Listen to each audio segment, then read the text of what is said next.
서 종료를 하고자 합니다. 내일 모레는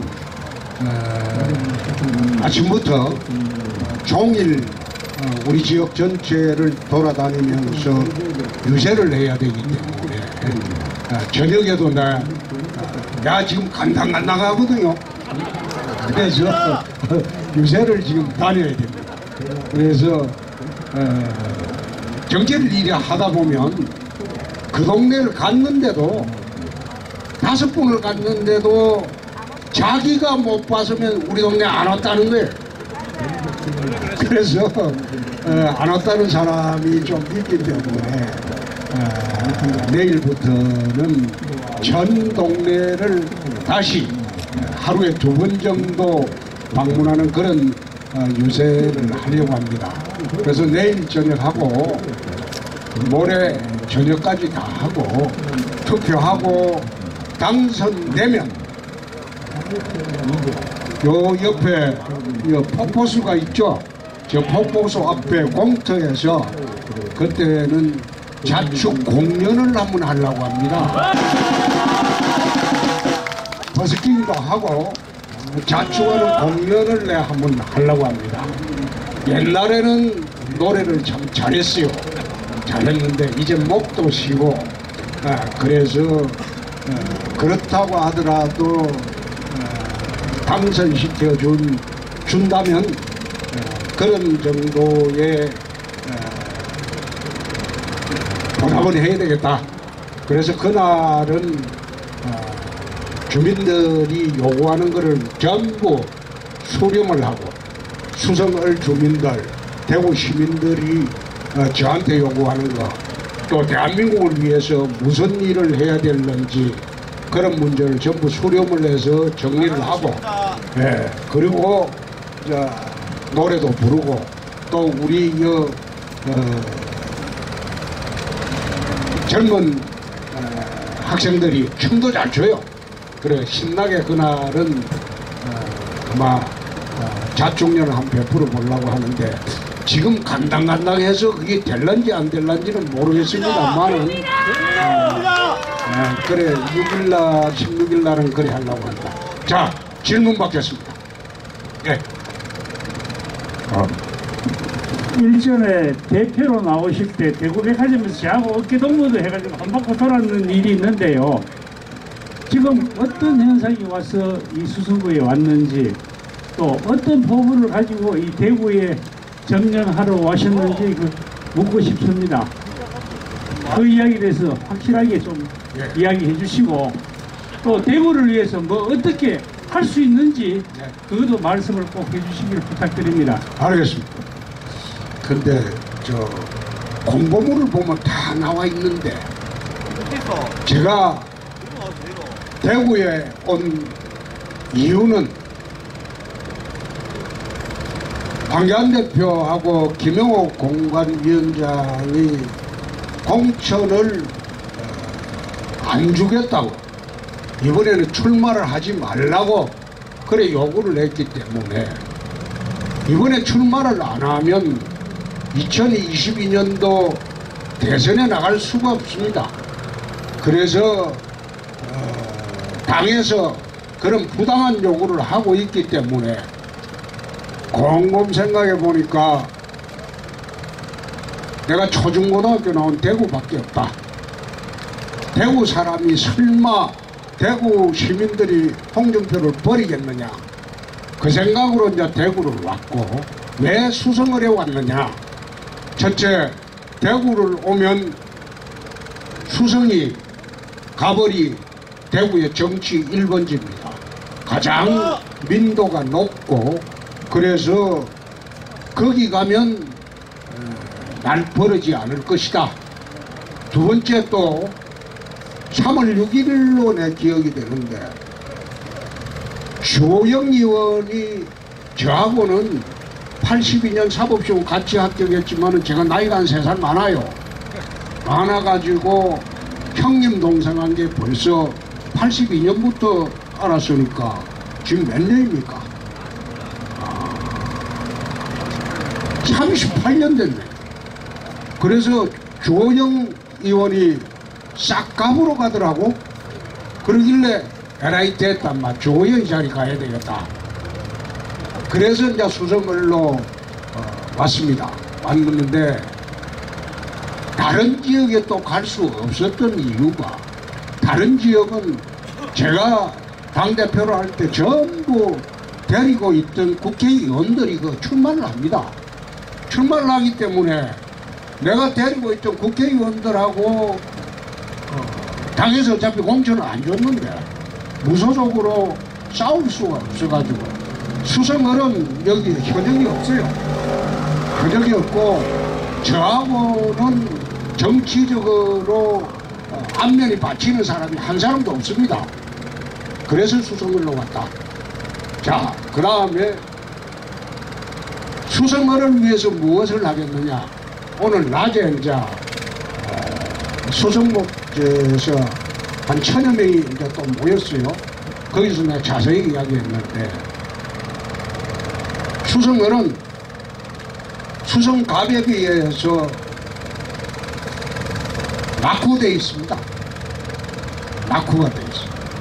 같은 수성구에 있으면서 지산 범물동의 아파트 가격이 범어동의 아파트 가격의 3분의 1배 안 돼요. 그것은 제가 처음 수성구에 와가지고 10일 동안 전 지역을 걸어서 동네 구석구석 제 옆에 보상은 하나만 내리고 둘이서 걸어 다녀봤어요. 하루에 10km 이상씩 걸었습니다. 걸어 다니보면서 수성어를 알아야지 선거를 하지. 그래서 열흘 동안 11개 법정동을 싹 다 걸어 다녀봤어요. 그 걸어 다녀보니까 지산 법물동에서 가장 바라는 것은 수성갑에 비해서 너무 낙후가 돼가지고 이것은 전부 재개발 재건축을 해가지고 가벌을 재산적 가치로 같이 하는 게 옳겠다. 그리고 을지역의 교육 환경이 좀 열악해요. 갑보다. 그 교육 환경을 또 개선해야 되겠다. 그 두 가지가 수성을의 가장 현안으로 보여졌고, 갑처럼 갑 이상각의 도시의 스카이라인을 한번 바꿔보겠다. 지금은 을지역은 높이도 제한되어 있고 여러가지 재개발 재건축을 하든지 도시계획을 하는데 문제가 많습니다. 그리고 그 도시계획 중에 중동, 상동, 파동, 두산동 이 일대는 지구단위 계획을 새로 짜서 통개발을 해요. 근데 그 개발을 잠실에서 잠실 대단지 개발을 제가 한번 해본 일이 있습니다. 잠실 대단지가 보면 처음에 제가 96년도 처음 국회의원이 됐을 때 잠실 대단지가 13평, 7평 반짜리 연탄 아파트였어요. 그게 2만 세대가 넘었어요. 대단지입니다. 지금 지산범물동을 합친 정도의 그런 세대가 있었는데 그것을 전체를 통개발을 해서 지금은 처음에 그때 그 아파트가 내 기억에 한 1억 정도 했는데 물론 물가 변동도 있겠지만은 지금은 그게 33평이 22억 정도 합니다. 그래서 그 잠실 대단지를 내 개발해 본 일도 있고, 동대문에 넘어가서는 동대문 전체 전농동, 답심리, 장안동을 통개발을 해본 일이 있습니다. 그 11년 동안. 그래서 지산범물동에 가면 이거는 새로 한번 전체를 동네를 바꿔봐야 되겠다. 그렇게 생각을 했고, 또 학교 문제는 별도의 대책이 또 있습니다. 있으니까 그거는 공보물 한번 보시면 잘 될 거고, 대구 시내 문제입니다. 대구 전체 문제. 대구 전체 문제는 대구는 70년대에 섬유로 큰 도시입니다. 섬유 산업으로 대구가 이래 큰 발전을 했어요. 근데 그 섬유 산업이 70년대 후반기 가면서 망해버렸어요. 그거는 시대에 뒤떨어진 산업이 돼버렸죠. 지금 섬유는 어디로 가 있냐? 방글라데시, 베트남, 그 다음에 동남아 쪽으로 다 넘어가 버렸어요. 중국 이쪽. 우리나라는 섬유 산업이 이제는 쇠퇴한 산업이에요. 섬유가 쇠퇴하고 난 뒤에 대구 주력 산업이 없어요. 두 번째 80년대 등장한 게 청구, 우방, 그 다음에 보성, 새 건설회사가 반짝 대구를 또 먹여 살렸어요. 근데 그것도 망해버렸어요. 그러고 난 뒤에 대구 산업이 없습니다. 대구를 상징하는 산업 자체가 없습니다. 그러니까 대구가 전국 17개 광역자치단체 중에서 국민소득이 우리나라가 지금 3만 불이 넘었죠. 그래서 국민 전체 소득이 평균 3,400만 원 됩니다. 1인당. 그런데 대구가 2,600만 원. 꼴찌야, 꼴찌. 꼴찌가 될 수밖에 없었던 게 주력 산업이 없어서. 그럼 대구를 움직이던 정치인들이나 이 사람들이 섬유가 망할 때 이미 그때 산업 개편을 했어야 돼요. 전혀 안 하고 30년 이상을 보내버리니까 대구가 쇠락하고 몰락하고 대구에서 대학을 다니고 졸업한 학생들이 갈 데가 없어요. 대구에서 졸업해서 서울서 취직시켜줍니까? 안 되거든요. 몇몇 외에는. 그러니까 졸업하면 갈 데가 없어요. 그래서 대구가 쇠락했다. 그래 대구를 살리려면 대구 주력 산업을 키워야 한다. 그래서 첫 번째 제가 제시한 게 첨단 산업을 대구 근교로 유치를 해야 된다. 첨단 산업이 들어올 조건이 있어요. 2026년도에 통합 신공항이 생깁니다. 국제공항이 생기면 그 국제공항을 이용해서 첨단 산업을 유치할 수가 있습니다. 첨단 산업 제품은 전부 무엇으로 수출하느냐? 금배로 수출하는 거 아니에요. 항공화물로 가요. 100%. 그렇기 때문에 첨단 산업들이 전부 인천공항을 통해서 수출해요. 수도권에 다 있다요. 그래서 대구가 통합 신공항이 생기면 활주로가 3.5km 이상 활주로가 들어옵니다. 그렇게 되면 유럽 노선, 이주 노선, 직항 노선이 생기고 그래서 대구가 첨단 산업을 유치할 수 있는 조건이 첫째 하나 생겼다.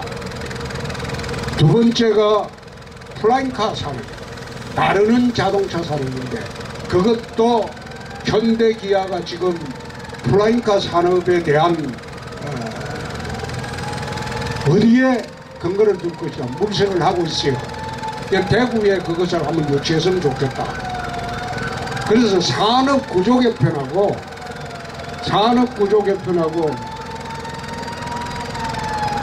저 민주당이 뭐이다? 민주당이 뭐이다? 그런데 산업구조 개편을 이렇게 하려면 국회의원은 안 돼요. 힘이 없어서 대통령이 해야지. 그래서 대구 전체에 대한 제가 내건 공약은 2022년도에 대선 공약하고 같이 하려고 미리 공보물에 공약을 해놨습니다. 마지막으로 대한민국을 한번 바꿔야 되겠다. 대한민국을 지금은 경제가 망해버렸어요. 2년 전 지방선거 할 때 제가 그런 말을 한 적이 있습니다.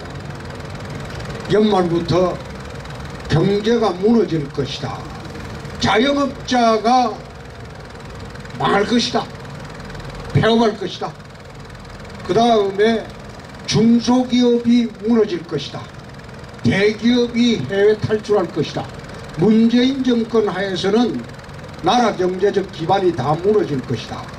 그 이야기 했을 때 방송 언론에서 저보고 뭐라고 했냐면 홍준표 저거 악담한다고 그랬어. 잘 되고 있는데 악담한다고 그랬어. 또 하나가 나라를 통째로 바치시겠습니까? 그 소리 했을 때 남북 정상회담을 해서 통일이 눈앞에 왔는데 홍준표 저거 막말한다고 얼마나 나를 핍박을 했습니까? 네? 지금 사실 그래 안 돼 있습니까? 지금 그래 돼 있는데 그거 불과 1년 뒤부터 그게 현실화됐는데 그때는 제가 지방선거 때 심지어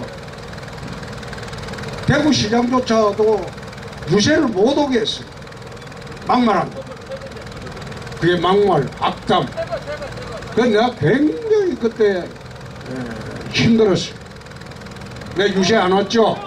유세 못 왔죠?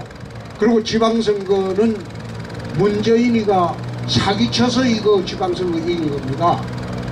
지금도 내가 보니까 총선도 사기치고 있다. 이거. 총선도 사기치고 있다. 그래서 대한민국을 대한민국을 한번 바로 잡아보겠다. 그렇게 해서 대선에 나가려면 아무래도 TK를 기반으로 하지 않으면 어렵겠다.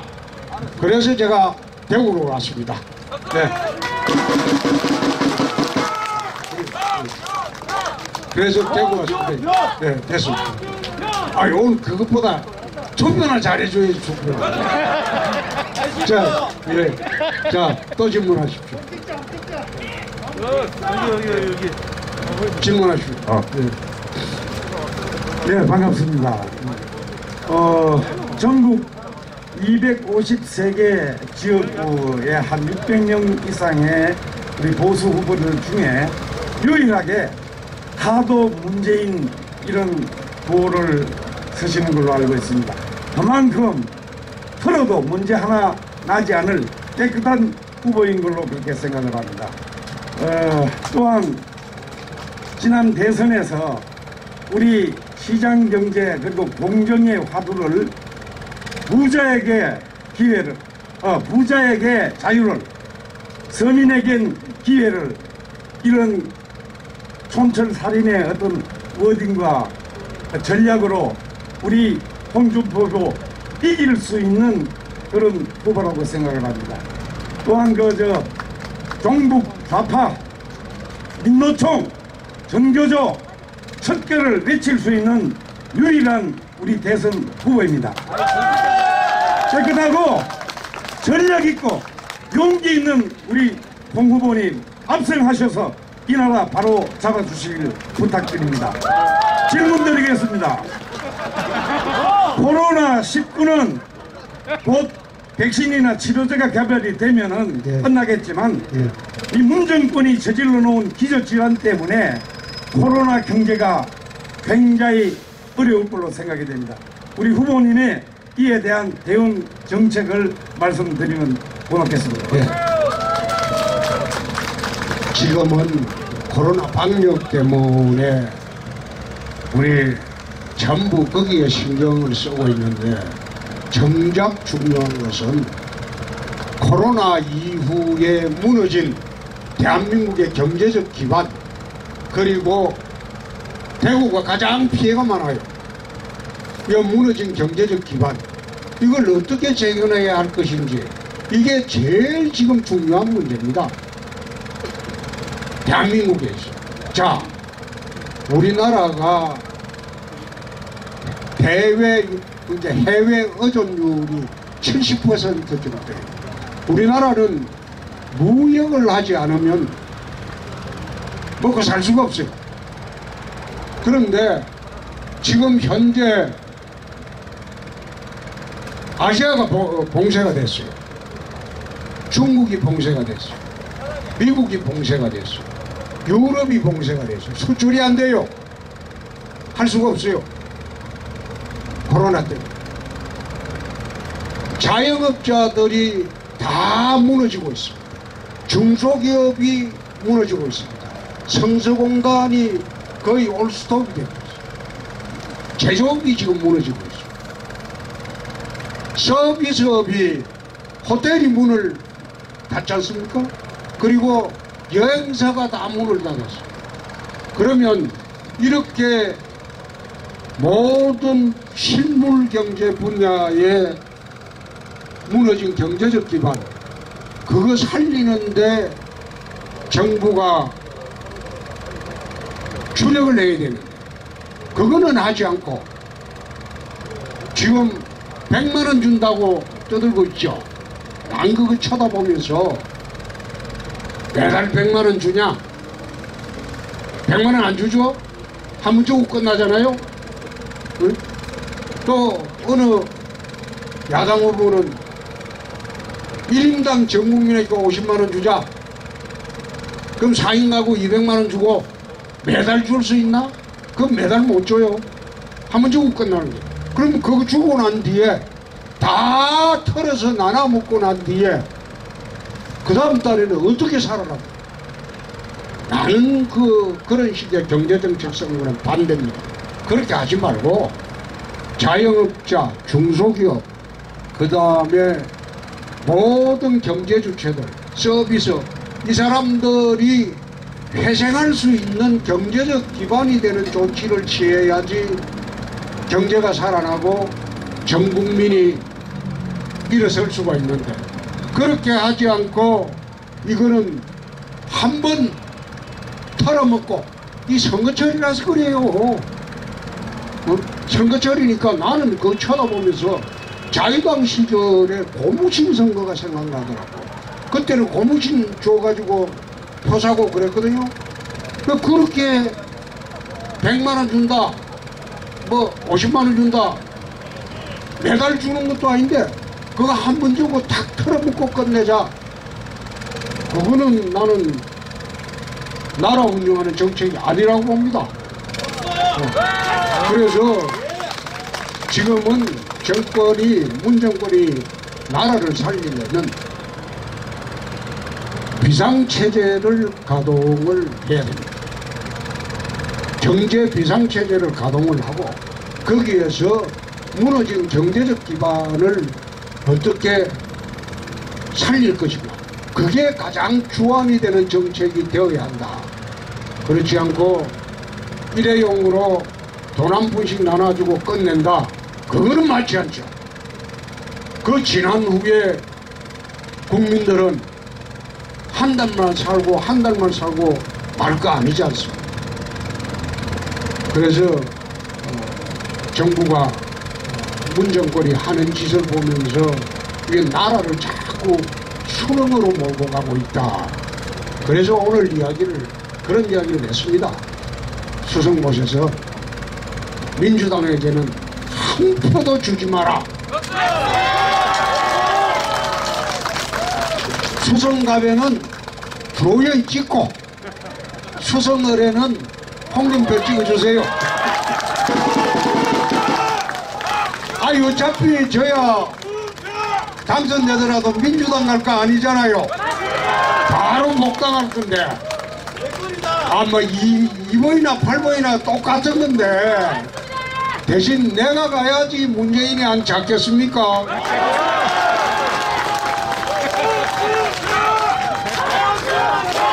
저 안 보내고 다른 사람 보내가지고 문재인 잡을 수 있겠습니까? 그러니까 간당간당하게 지금 위험해요. 그러니까 투표 잘해 주시라 이겁니다. 예. 어떤 사모님이 질문할 것 같은데. 예.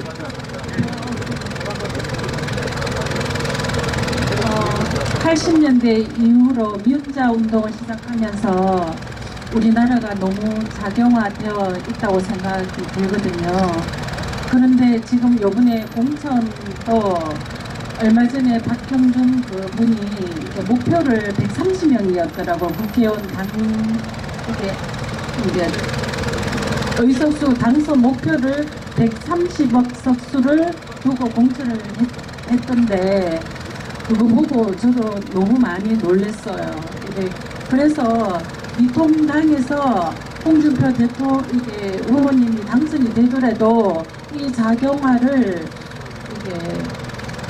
우리 자유우파 진영을 바꿀 수 있는지 이것도 너무 자유민주주의로 너무 바꿀 수 있는지 예.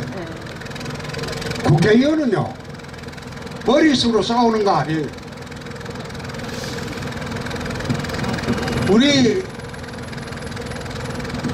자유한국당 국회의원 지금은 이름이 바뀌었지. 나도 이름이 헷갈려서 네. 그거 국회의원은 머릿수로 싸우는 거 아니에요. 예를 들어 97년도 96년도에 총선에서 DJ가 83석을 했습니다. 300명 중에서 83석 가지고 똘똘 뭉쳐 싸워서 정권을 잡았어요. 그 이름에 그랬지 않습니까? 이해창 총재가 두 번의 대선에 나갈 때 한나라당이 다 1당이었어요. 1번이었어요. 1번. 그런데 대선에 두 번 졌죠. 국회의원은 머릿수로 싸우는 게 아니고 똘똘 뭉치면 이긴다.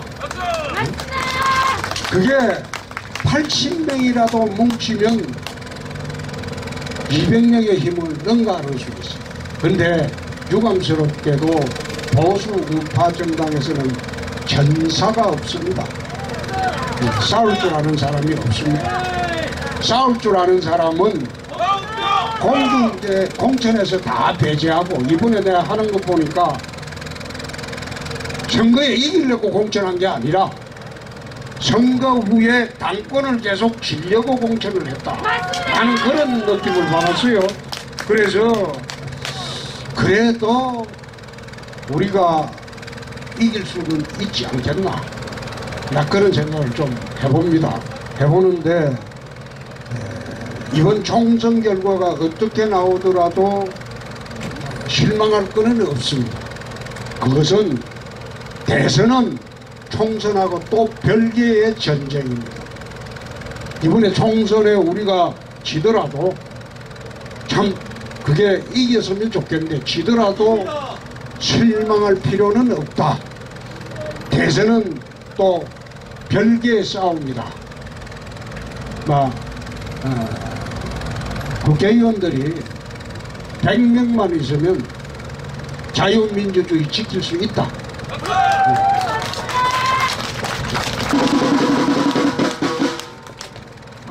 예. 대표님 안녕하십니까. 수성구 주민 서보영입니다. 반갑습니다. 예, 이번에 수성구에 살아요? 예, 수성구 주민입니다. 예. 죄송하지만 갑인데 조용히 꼭 찍어줍니다. 그 말씀하세요. 근데 응원하기 위해서 제가 좀 왔는데 기필코 이번에 필승 압승하셔서 대구와 수성구민들에게 축복이 되는 그런 도시가 되게 만들어 주시기 바랍니다. 네. 제가 질문 전에 응원하는 마음에서 삼행시를 좀 준비했습니다. 홍준표 의원, 제가 뭐 부족한 실력이지만 좀 운을 좀 띄워주시면 좋겠습니다. 홍희 장군 각재우와 같은 전투력과 외국심으로 충만합니다. 준비된 후보입니다. 진정으로 편하게 일 잘하겠습니다. 표만 제발 좀 몰아주십시오. 예, 고맙습니다.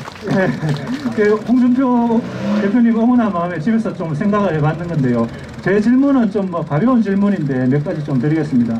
하루 종일 이렇게 유세도 하고 참 힘드실 것 같고, 저녁에 1시간씩 이렇게 서 있고 버스킹 하면 되게 참 피로하고 체력적으로 좀 이래 딸릴 것 같은데,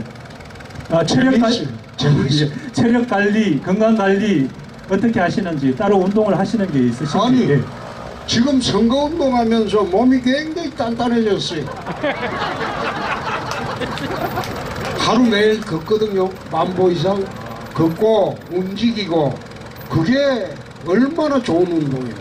네, 또 다음은 한 번씩 유세하시면서 제가 오늘 뭐 검색을 그냥 네이버로 이렇게 한번 보고 오셨는데 경력을 보니까 머리가 상당히 좋으신 분 같더라고요.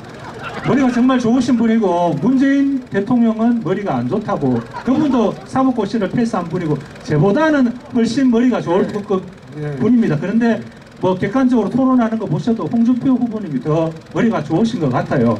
그리고 검색해서 보니까 누님이 158이었다. IQ가 158이었고 그리고 그렇죠. 홍준표 후보님은 IQ가 얼마시고 문재인 대통령은 IQ가 얼마 정도인지 예상하시는지 그래도 대통령이니까 너무 심하게 까지는 마시고 적당하게 보시고 머리가 좋고 지도력이 리더십이 강한 분이 지도자가 되면 정말 좋겠는데요. 머리도 나쁘고 지도력도 없고 고집불통인 분이 되면 정말 국민만 고생합니다.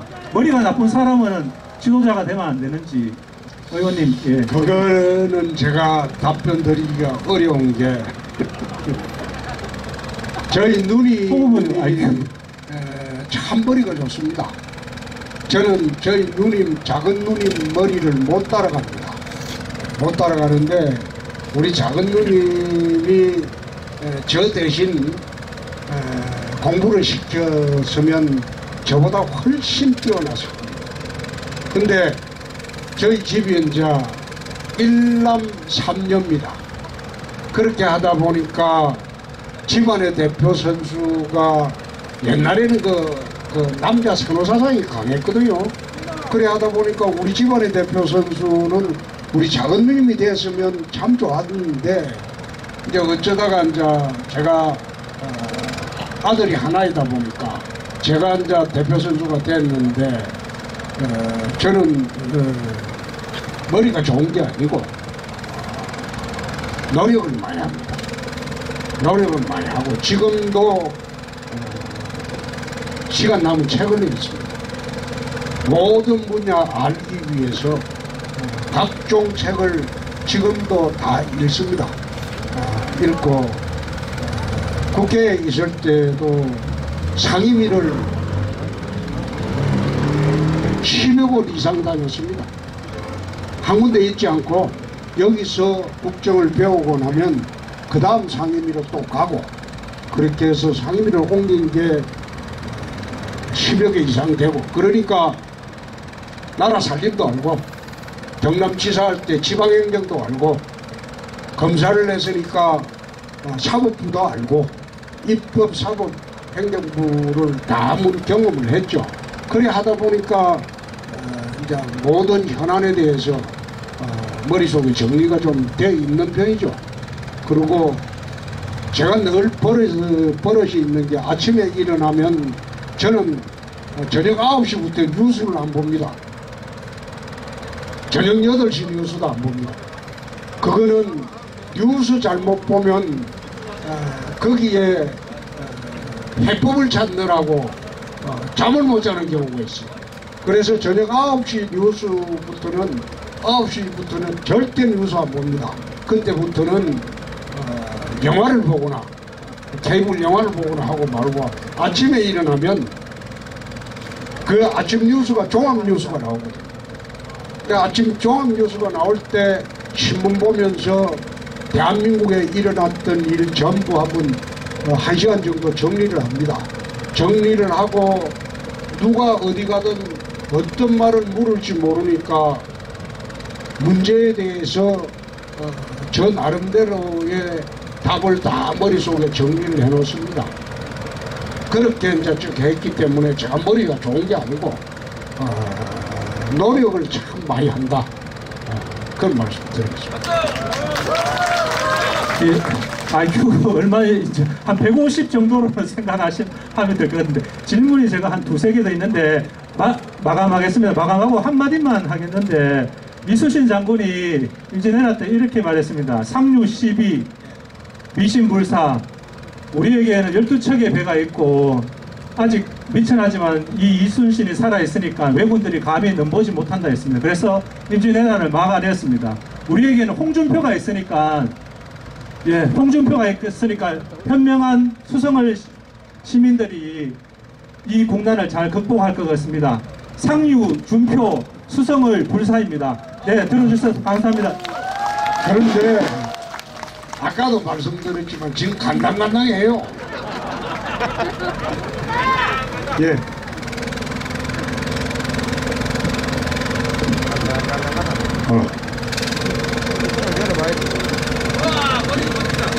안녕하십니까.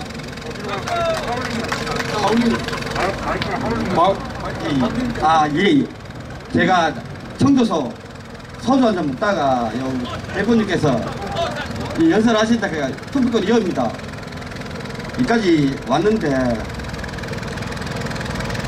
대표님께서 너무 잘하시고 지금 계신데 뭐 다른 거 필요 없습니다. 그냥 이대로 쭉 나가주시고 우리 모르겠습니다. 지금 하시는 대로 하시는 것은 고맙습니다. 대신에 우리 수성구를 위해서 뭐 어떻게 발전을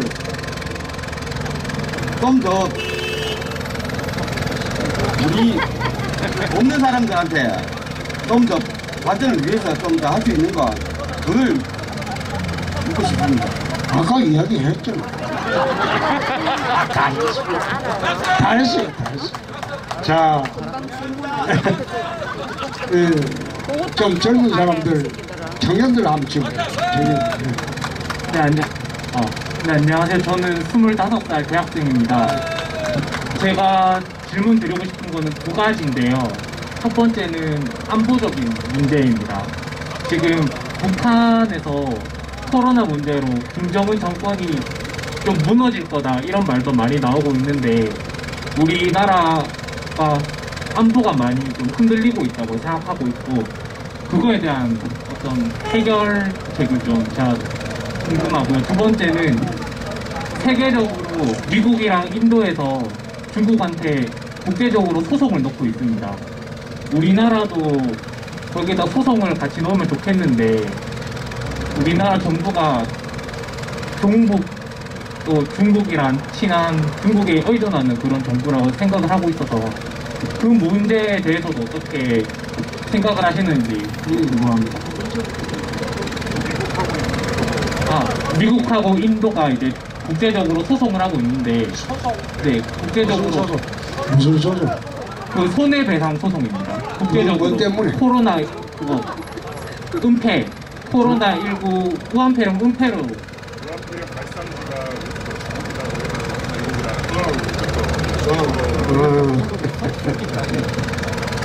자, 알겠습니다. 북한은 당분간 무너지지 않습니다. 북한 무너진다, 체제 무너진다, 그게 생각을 이제 30년이 넘었습니다. 북한은 당분간 무너지지 않습니다. 무너지지 않는 게 우리가 불가사의라고 생각하지만 북한이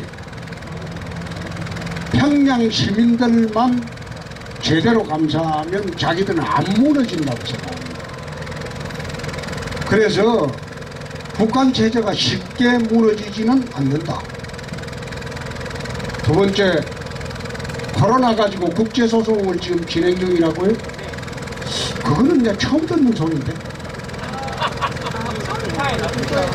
기사에 났는지는 모르지만은 최근에 기사 중에서 대구 매일신문에 보니까 신천지 교회가 코로나의 원흉이라고 손해배상 청구한다는 말은 내가 들었어요.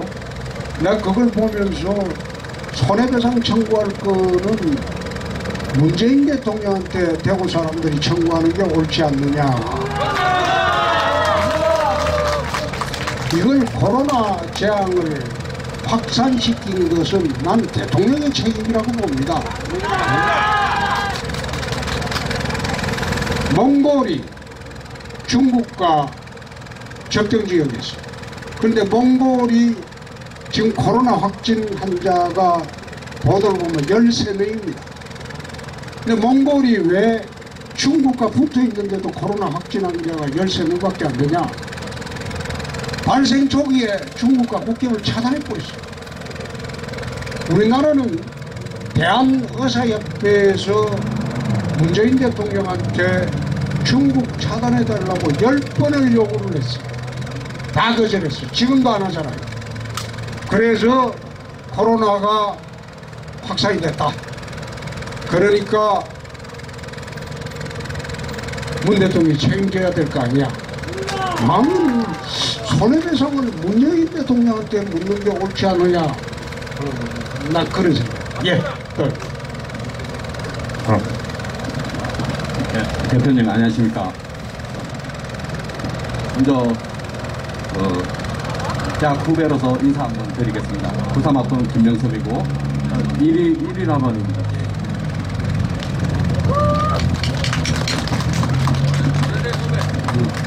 제가 말에 주소가 없어가지고요. 네. 적어봤어요. 네. 문재인 대통령의 취임사에 기회는 평등하고 과정은 공평하고 결과는 정의롭다고 했는데요. 네. 그런데 지금 기회는 좌파들의 정유물이고 과정은 그들의 입맛대로고 결과는 그들의 맞춰진 기회가 과정의 결과물인 것 같아요. 그렇습니다. 조국 사태 때 그랬죠. 예, 채용비리, 조국, 부정선거 사례가 있는데 또한 지금 더불어민주당과 대통령의 지난 촛불 집회 때부터 최근 사법개혁, 공수처법, 연동형 비례대표제 이 모두가 국민의 명령이라고 하면서 입법화되었어요. 근데 그들이 말하는 국민의 명령 또 그들이 말하는 국민은 누구이며 저를 포함한 대다수의 사람들이 그런 명령을 한 적이 없는 것 같아요. 그럼 저는 대한민국 국민이 아닌 것 같고 요즘 소외감을 많이 느낍니다. 대표님. 지난 대선 때 안철수 의원이 말했습니다. 문재인이 당선되면 국민은 분열하고 경제는 풍망한다고. 현재 분열된 민심, 망한 경제, 수성울 국회의원 후보로서 또 미래 대통령 대권 주자로서 어떤 대안을 가지고 있는지 제가 궁금해서 질문을 드리겠습니다. 알겠습니다. 경제는 전체 자유주의 시장 경제 체제를 강화를 해야 됩니다. 기업에 자유를 줘야 돼요. 기업을 옥죄면 안 돼요. 정말로 증거가 있을 때만 세무조사하고 걸핏하면 돈 뜯어내려고 하는 세무조사는 그런 거는 해서는 안 돼요. 네? 그리고 일자리는 기업이 만들어냅니다. 그래서 모든 기업에게 자유를 줘야 돼요. 대기업한테도 준조세 받지 말아야 돼요. 기업이 돈 벌어서 열심히 돈 버는 자체가 그게 나는 예국이라고 생각합니다. 그게 또 열심히 할 의욕이 있어야지 일자리가 많이 생겨요. 네? 기본적으로 자유주의 시장 경제를 강화해야 된다. 그 와중에서 소외된 사람들에게는 기회를 주는 세상이 되어야 된다. 제가 지난 대선 때 부자에게 자유를 주자, 가난한 사람들에게 기회를 주자, 난 딱 두 마디로 이야기를 했어. 대한민국의 부자들은 눈치보미 살아요. 부자가 되면 BMW 타든 벤틀리를 타든 많은 거 관심 말아야 돼. 세금만 꼬박꼬박 내면, 제대로 탈세 안 하고 내면 나머지는 부자답게 살아라. 사치를 하든 말든 거기에 관심 말아야 돼. 네? 부자가 돈을 써야지 돈이 시중에 흘러나옵니다. 부자를 압박하면 시중에 돈이 나오죠. 그래서 서민들한테는 그럼 부자가 될 기회를 줘야 돼. 어려우면 국가가 또 도와주고, 쓰러지고 넘어지면 또 도와주고, 이렇게 해서 서민들한테는 기회를 줘야 돼. 기회를. 보다 많은 기회를 줘야 돼. 그게 나는 국가가 할 일이라고 생각합니다. 그래서 제가 정치를 하면서 저는 뭐 단순하게 그런 말을 자주 합니다. 부자에게 자유를 주자. 눈치 보지 말고 마음대로 돈 뿌리고 살 수 있는 자유를 주자. 대신 세금 꼬박꼬박 내게 하고, 그것만 하면 그뿐이고, 그 다음에 서민들한테는 부자가 될 수 있는 기회를 국가가 끊임없이 제공을 해야 된다. 그 기회 살려가지고 당신들도 열심히 해서 부자가 되라. 나는 그런 식으로 나라 운영하는 게 가장 바람직스러운 자유대한민국이라고 생각합니다.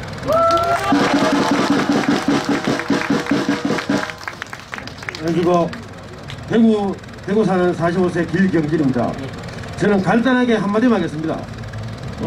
문정권은 국민을 반으로 갈랐다고 생각합니다.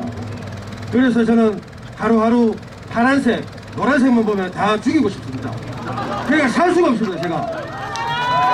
그래서 이렇게 보수가, 제가 보수지만은 문재인 대통령의 지지율이 계속 올라가고 하다 보니까 내가 잘못 살고 있는가, 저 좌파들이 생각하는 사상이 맞는가 의심스럽습니다.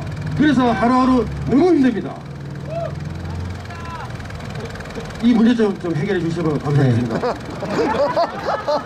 사실 그 문재인 정부가 들어오고 난 뒤에 대한민국 모든 정권 중에서 이렇게 짧은 기간 내에 국가를 망가뜨리는 것은 내가 처음 봤다. 예컨대 제가 25년이 됐는데, 제가 이제 정치판에 처음 들어올 때 김영삼 대통령 때 들어올까, 김대중 대통령, 노무현 대통령, 이명박 대통령, 박근혜 대통령, 문재인 대통령, 정치판에 대해서 6 대통령을 저는 경험을 했습니다. 그런데 이렇게 순식간에 나라 말아먹는 대통령은 처음 봤다. 그런데 이번 선거 한번 해보세요. 야당이 압승을 해야 되는 그런 선거입니다. 그런데 지금은 그렇게 흘러가고 있지 않으니까 걱정스럽다. 그래서 좀 그렇습니다. 그래서 아까 제가 말씀드렸던 대로 총선에 가서 좌파들이 또 이기더라도 마지막 기회는 대선에 있다. 그래도 희망이 있다. 총선이 끝나는 게 아니다. 그 말씀을 내가 다시 드리겠습니다.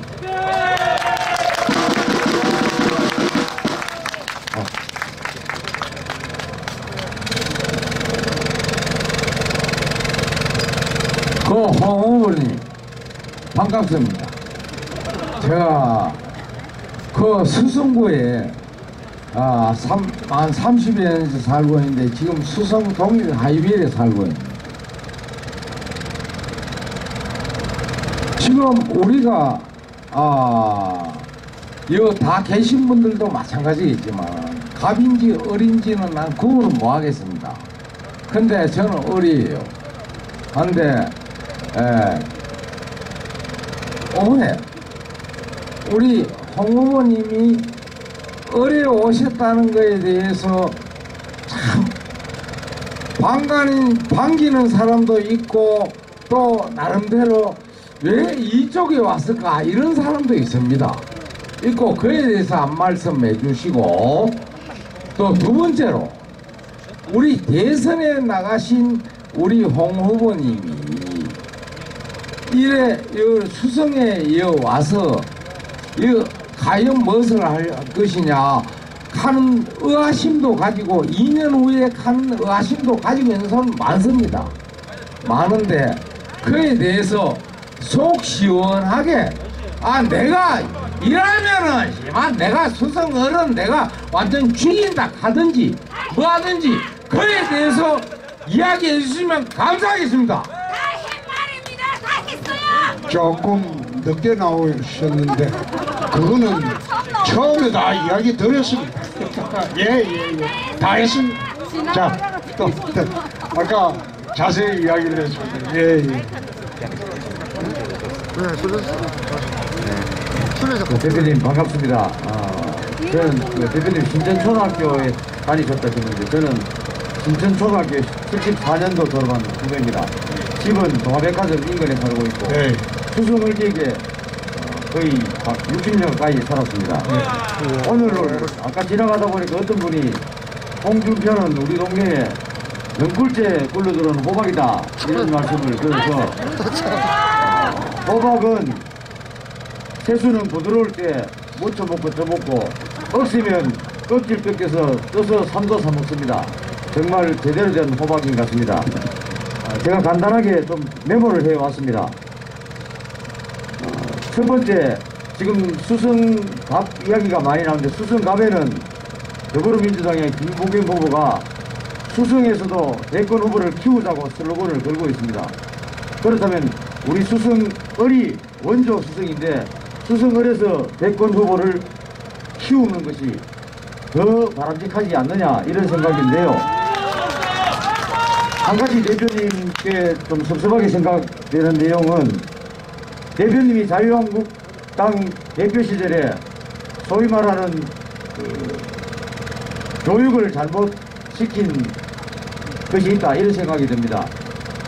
대표님이 대표일 때 지금 이인선 후보가 지역위원장이었었는데 지역위원장 교육이 잘못되어서 그 위원장이 소위 말하는 아버지 뻘 되는 분을 배은망덕하다 하고 하루 종일 악담만 하고 네거티브만 하고 있습니다. 그래서 위기의식이 느껴지니까 미래통합당을 중심으로 정권을 심판해야 된다고 합니다. 미래통합당은 당만 있고 인물이 없습니다. 용장도 맹장도 덕장도 없습니다. 그래서 당이 아닌 인물을 보고 찍는 것이 원래부터 바람직한 투표가 아닌가 싶습니다. 한 가지만 더 말씀드리고 질문드리겠습니다. 지금 홍 대표께서는 대권을 도전하신다고 합니다. 요즘 사람들은 젊은이도 마찬가지고 상당히 똑똑합니다. 정치적인 관심도 많고요. 과연 바보가 아닌 다음에 내가 2년 뒤에 대권을 나가려면 표를 많이 얻기 위해서 2년 동안에 얼마나 많은 일을 하겠습니까? 저는 그 점에 대해서 상당히 매력을 가지고 있습니다. 본격적으로 질문드리겠습니다. 현직 대통령을 일반 시민이나 시민단체나 개인이 고소를 할 수 있습니까? 할 수 있습니다. 그렇다면 월드컵 축구에서 선수 교체 타이밍을 놓치거나 이래서 패하면 대표가 감독이 경질됩니다. 지금 코로나 사태에 중국을 차단하지 않고 그 다음에 대구 같은 경우는 긴급 재난직을 선포하라 했는데 상당히 시기를 놓쳤습니다. 그리고 세균이라는 분을 대구에 보내서 제가 대구시청에서 봉사할 때 세균을 왜 대구에 보냈느냐 이런 전화를 많이 받았습니다. 그리고 실제로 만약에 고소할 수 있다면 경기도지사가 신천지 이만희를 미필적 고의에 의한 살인으로 고소를 하니까 선명성 경쟁에서 밀린 박원순 씨가 이재명 지사가 행정력을 동원해서 서들어가니까 박원순 지사가 선명성 경쟁에 밀리니까 미필적 고의에 의한 살인죄로 고소를 했습니다. 이는 실제로 이만희가 코로나를 방역할 수 있는 정책을 펼 수 있는 사람도 아니고 바이러스를 가지고 오지도 않았습니다. 같은 논리로 문재인 대통령을 미필적 고의에 의한 살인죄로 고소를 할 수 있다면 저희 시민들이 뭉쳐서 고소를 하고 싶습니다. 가능한지 답변 부탁드립니다. 예. 뭐 여러 가지 이야기는 있었지만은 인선 후보는 그렇습니다. 저는 인선 후보가 되기 전에 8일 전에 왔습니다.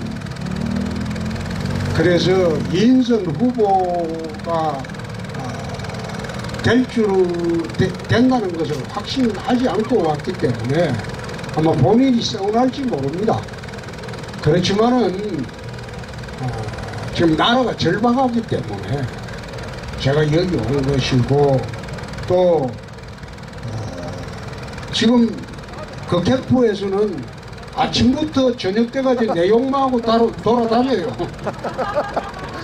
그런데 저는 한마디도 대꾸하지 않습니다.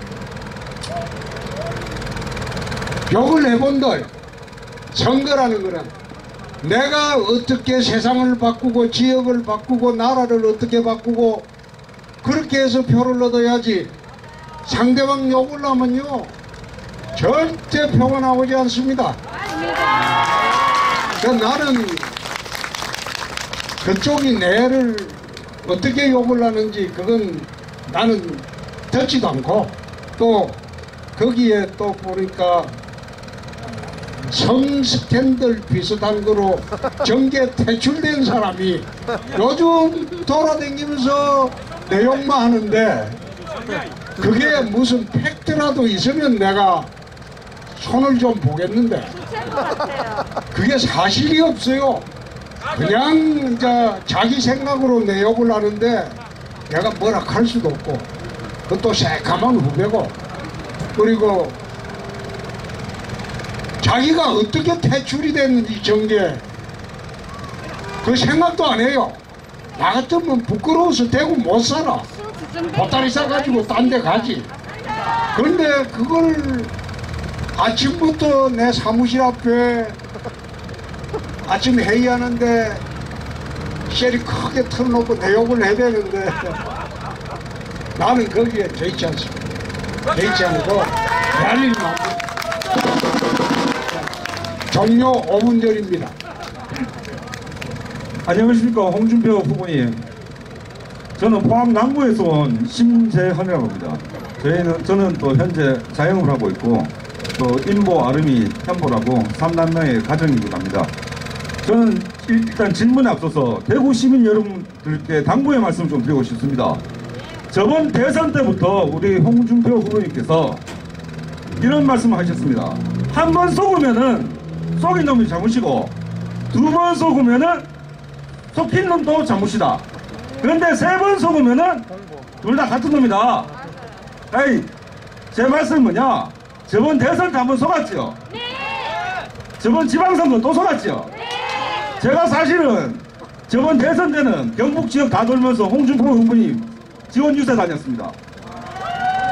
저번 지방선거에서는 포항에서 홍준표 후보님 죽도시장 오셨을 때 제가 의전도 하고 뒤에서 박수도 치고 연호도 하고 그랬습니다. 그렇지만은 이런 좌파 무리들이 말도 안 되는 거짓 선동을 해서 참 저번 대선이나 지방선거 참패했습니다. 그렇지만은 대구 시민 여러분 그리고 대구 수성을 지역 주민 여러분 이번에 세 번째는 제발 좀 속지 맙시다. 좌파 탈출은 머리 두뇌술이라고 합니다. 혹시라도 주변에 좌파 사상을 갖고 있는 분들이 있으면은 한 번, 두 번 설득을 해갖고 우리 앞으로 우리 대구, 경북, 우리 대한민국 잘 살려면은 이런 홍준표 후보님 같은 분이 강력한 분이 계셔야 됩니다. 미국에 트럼프가 있으면은 우리나라에는 홍준표 후보가 계셔야 된다고 생각합니다. 저는 그 점에서 대구 시민 여러분이 너무 부럽습니다. 네, 질문 드리겠습니다. 후보님, 예. 공약 중에 첨단 산업과 블라인카 이제 단지를 만들어야 된다는데 예. 뭐 국회의원 되시면은 기반 좀 다지시지만은 나중에 저는 홍준표 후보님이 대통령이 되신다고 강력히 믿고 있습니다. 나중에 대통령이 되시면은 혹시라도 저희 동네인 포항 남구에도 좀 폭염을 좀 떨어질란가 그것도 좀 여쭙고 싶고 자영업자 입장에서 이 경기가 너무 하락됐습니다. 지금 문재인 정부 타도하고 나서 문재인 정부 동산하는 거 다 치우고 그 바꿔 더블로 한번 나라 한번 일으켜 주실 수 있습니까? 잘하겠습니다. 자, 우리 학생, 마지막. 지금은 이제 마지막. 난 내일 아침부터 이제 일찍 나와서 이거 흔들어야 되겠니? 또 마지막으로 하겠습니다. 홍준표 대표님, 저는 26살 청년이고 제가 묻고 싶은 거는 두 가지인데 제일 감명 깊게 읽었던 책. 술 한잔 했지. 예. 제일 감명 깊게 읽었던 책이랑 그리고 아내분이랑 결혼하신 계기, 그러니까 결혼하겠다고 생각하는 그 확신이 언제 되셨는지 참 궁금합니다. 결혼을 결심하신 계기. 예. 좋습니다. 대학 다닐 때는 지리산이라는 소설이 있습니다. 이병주 시의 소설인데 그게 해방 직후의 좌익 우익의 혼란상에 관한 소설입니다. 내가 읽은 책 중에 기억나는 것은 지리산 그리고 이문열 씨의 영웅시대입니다. 둘 다 좌익 우익이 서로 싸우는 그런 소설입니다. 두 번째, 우리 집사람과 결혼을 어떻게 하게 됐나. 제가 대학교 3학년 때 저희 집사람이 전라북도 부안 여사입니다. 군산 여성을 나왔어요. 그래서 군산 여성을 나와서 저희 고려대학교 정문 옆에 국민은행 안암동 지점이 있었어요. 거기에 창구에 일하는 여직원이었어요. 돈 찾아러 갔다가 눈이 맞아가지고 그래 한 5년 연애를 했어요. 그래서 82년도 사법시험 합격하고 그해 12월에 결혼을 했습니다. 그런데 지금도 저는 참 고맙게 생각하는 게 제가 한 40년 엄처 시야에 삽니다. 아주 무서워요. 무섭고 아주 엄합니다. 제가 젊었을 때는 노래도 좀 했고 또 얼굴도 좀 뺀득우리했고 그래가지고 검사도 하고 있으니까 좀 탈선할 기회가 많았어요. 그런데 집에 워낙 음악에 하니까 밤 11시 전에는 이유 불문하고 들어오느라 그러니까 밤새도록 수사할 때는 TV에 나오니까 수사한다고. 그렇지 않고 저는 아마 제 기억에는 술을 밖에서 먹다가 10시 되면 어떤 이유로도 이랬습니다. 11시 오지 오라고 했거든요. 두 번째, 91년 3월에 광주지검에 조직폭력 수사를 하러 내려갔을 때 원래 깡패들이 처음 내려오면 검사가 하나 내려오면 여자 하나 붙여주고 사진 찍고 이래가지고 이제 협박을 하거든요. 그거를 알고 난 뒤에 91년도 3월부터 광주 내려갔을 때 여자가 나오는 술집에 가지 마라. 그래서 내가 91년 3월부터 지금까지 여자가 나오는 술집은 안 갑니다.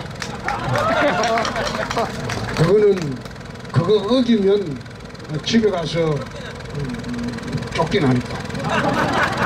그래서 제가 참 지금 스캔들 없이 여자 스캔들 없이 아무런 참 뒷조사를 당해도 당당하게 할 말하고 사는 거는 전적으로 엄처 시야에서 우리 집사람의 감시 감독 하에서 40년을 보냈기 때문에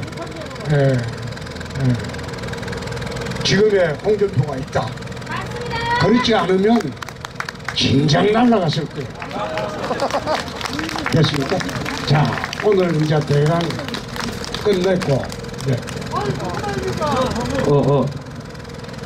후보자님, 청년이 꿈꿀 수 있는 대한민국을 만들어 주십시오. 고맙습니다. 그 선거 준비하시느라 고생하셨습니다. 4.15 총선도 이제 막바지에 다다르고 있습니다. 후보자님께서는 선거는 축제다, 시민들이 즐거워야 한다라는 말씀을 가끔 하셨는데요. 말씀대로 보시다시피 지금 이미 수성을은 축제가 되어가고 있습니다. 이런 축제에 노래가 빠져서는 안 된다고 생각합니다. 문재인 정권과 코로나로 지친 우리 시민들을 위해 노래 한 곡 부탁드리겠습니다. 감사합니다. 이게 목이 새가지고 될런지 모르겠습니다만은 제가 18살 때 동대구역에서 14,000원 저희 아버님이 주시는 돈 들고 서울로 올라갔습니다. 올라갔을 때 추풍령 넘어갈 때 그때 어린 마음에 얼마나 참담했겠습니까? 서울에 아는 사람 한 사람 없고 친구 하나 없고 친척 없고, 그래서 이제 추풍령 넘어갈 때 제가 노래 즐겨 부르는 게 그 노래입니다.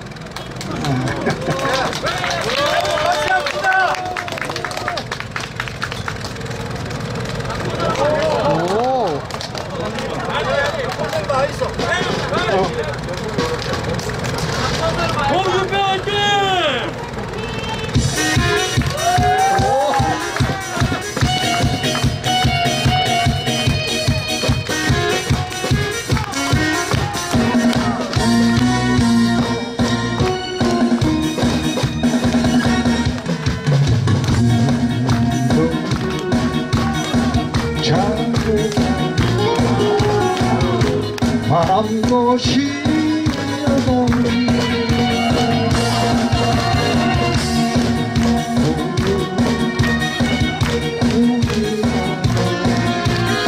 하는 마음을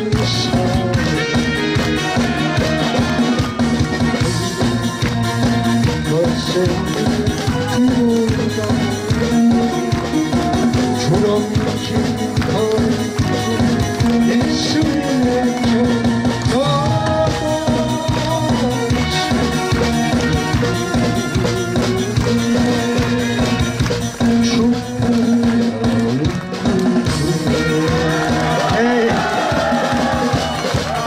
오늘 고맙습니다. 고맙습니다.